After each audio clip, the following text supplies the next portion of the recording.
میرے آقا کریم مکہ سے ہجرت کر کے مدینہ منورہ تشریف لائے تو میزبان کون تھے جن کے گھر حضور ٹھہرے ہیں؟ حضرت ابو ایوب انصاری۔ ان کا روزہ کہاں ہے؟ ترکی میں۔ بھی مدینہ منورہ کے رہنے والے تھے تو ترکی میں کیوں روزہ بنا ہے؟ خالد بن ولید مکے کے رہنے والے، قبر کہاں ہے؟ حمص میں۔ حضرت انس بن مالک 10 سال مدینہ منورہ حضور کی خدمت کی، انصاری ہیں، مدنی ہیں، قبر کہاں ہے؟ بصرے میں۔ حضرت عریفہ انصاری مدینہ منورہ کے ہیں، قبر کہاں ہے؟ لیبیا میں۔ حضرت سعد بن ابی وقاص مکی ہیں، مہاجرین میں سے ہیں، قبر کہاں ہے؟ چائنا میں۔ حضرت عبد الرحمن بن عباش انصاری ہیں، قبر کہاں ہے؟ شمالی افریقہ میں۔ حضرت معبد بن عباش قبر کہاں ہے؟ شمالی افریقہ میں۔ حضرت معاذ بن جبل بہت بڑے عاشق رسول، صحابی رسول، روزہ کہاں ہے؟ اردن میں۔ کسی کی قبر لیبیا میں، کسی کی قبر اردن میں، کسی کی شام میں، کسی کی مصر میں، کسی کی عراق میں۔ یہاں بلوچستان میں ایک جگہ ہے پنج گور، گور کہتے ہیں نا قبر کو، وہاں 5 قبریں ہیں صحابہ کرام کی بلوچستان میں، پنج گور۔ اور سکھر سے نواب شاہ کی طرف جائیں تو ایک گوٹ آتی ہے محبوب گوٹ، وہاں مورخین نے لکھا 3 صحابہ کرام کی قبریں ہیں۔ یہ 4 سدہ جو ہے وہاں بھی صحابہ کرام کی قبریں۔ بھی رہنے والے مکے کے اور مدینہ منورہ کے قبریں پوری دنیا میں کیسے بن گئی؟ انہوں نے حضور کے دین کو سینے سے لگایا، گھر بار چھوڑ دیا ہے، دنیا بھر میں حضور کے نام کا ہوکا دیتے رہے ہیں۔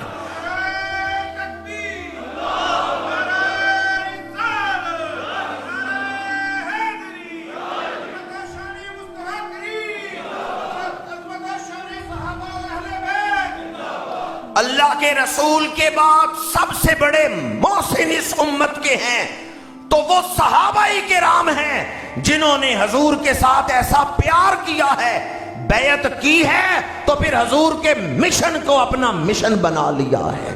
حضور کی عزت کے لیے، ناموس رسالت کے لیے، عظمت اسلام کے لیے اپنی جانوں کے نذرانے پیش کیے، اپنی اولادوں کے نذرانے پیش کیے۔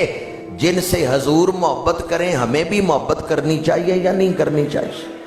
ایک جنگ میں حضرت جلیبیب رضی اللہ تعالیٰ عنہ شہید ہوئے، اور بھی بہت سارے صحابہ شہید ہوئے تھے۔ میرے آقا کریم نے فرمایا جلیبیب کہاں ہے؟ تلاش کیا گیا، نہیں ملے۔ صحابہ ڈھونڈ رہے ہیں، نہیں ملے۔ میرے آقا کریم خود تشریف لے گئے۔ ایک جگہ کوئی 10-12 کافر مرے ہوئے تھے، درمیان میں جلیبیب بھی پڑے ہوئے تھے، جلیبیب۔ میرے آقا کریم نے فرمایا میرا غلام ان 12 کافروں کو دوزخ میں پہنچا کے شہید ہوا ہے۔ ارد گرد کافروں کی لاشیں پڑی ہوئی تھی۔ فرمایا یہ بہادر ہے۔ اب ذرا دل تھام کے سنیں، حضور نے ان سے محبت کیا کی ہے۔ کسی غلام سے، صحابی سے نہیں فرمایا کہ جلیبیب کو یہاں سے اٹھاؤ اور دوسرے شہیدوں کے پاس لے چلو، نہیں، میرے آقا خود آگے بڑھے، اپنے ہاتھوں سے جلیبیب کو اٹھایا ہے۔ فرشتے رشک کرتے ہوئے حضرت جلیبیب پر جب حضور نے ان کی لاش مبارک کو اٹھایا ہے، اور جب اٹھا کے حضور چلے ہیں، فرمایا یہ مجھ سے ہے، میں اس سے ہوں، یہ مجھ سے ہے، میں اس سے ہوں۔ آنکھوں سے اشکوں کی برسات لگی ہے۔ اپنے ہاتھوں سے حضور نے لاش مبارک کو اٹھایا ہے، اور اپنے ہاتھوں سے اٹھا کے دوسرے شہیدوں کے ساتھ لا کے لاش مبارک کو رکھا۔ جن سے حضور محبت کریں ہمیں محبت کرنی چاہیے یا نہیں کرنی چاہیے؟ صحابہ کا دشمن دین کا دشمن۔ صحابہ کا دشمن کس کا دشمن ہے؟ یہ دین پوری دنیا میں پھیلا۔ تو میں نے چند ایک مثالیں دی ہیں، ورنہ تفصیل میں جاتا تو سارا وقت اسی میں گزر جاتا کہ صحابہ کی قبریں کہاں کہاں ہیں، دنیا میں کہاں کہاں صحابہ پہنچے اور اللہ کا دین وہاں تک پہنچایا ہے۔ اللہ کی عظمت کے منارے ہیں صحابہ، ہیں چاند محمد تو ستارے ہیں صحابہ. ہمارے دل و جان قربان ہیں تم پر، ہم فخر سے کہتے ہیں ہمارے ہیں صحابہ. اللہ کی عظمت کے مینارے ہیں صحابہ، ہیں چاند محمد تو ستارے ہیں صحابہ. ہمارے دل و جان قربان ہیں تم پر، ہم فخر سے کہتے ہیں نہیں وہی کہ جو ہمارے سمجھتا ہے. ہم فخر سے کہتے ہیں، ہم فخر سے کہتے ہیں جنہیں حضور اپنا کہیں.